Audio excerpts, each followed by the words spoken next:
থাইল্যান্ডের বৌদ্ধ মঠ থেকে মিলল ৭৩টি মৃতদেহ।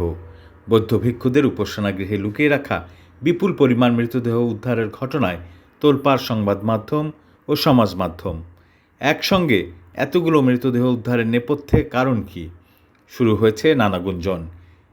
এই মৃতদেহগুলি ভিক্ষুদের আধ্যাত্মিক প্রশিক্ষণ দেওয়ার জন্য ব্যবহার করা হতো।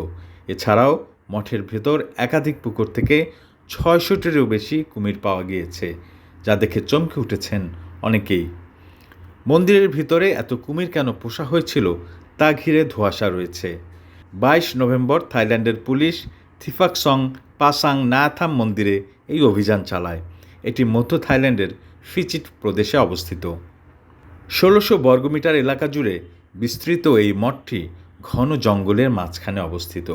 এখানে মূলত আধ্যাত্মিকতার চর্চা চলত বলে জানিয়েছে স্থানীয়রা।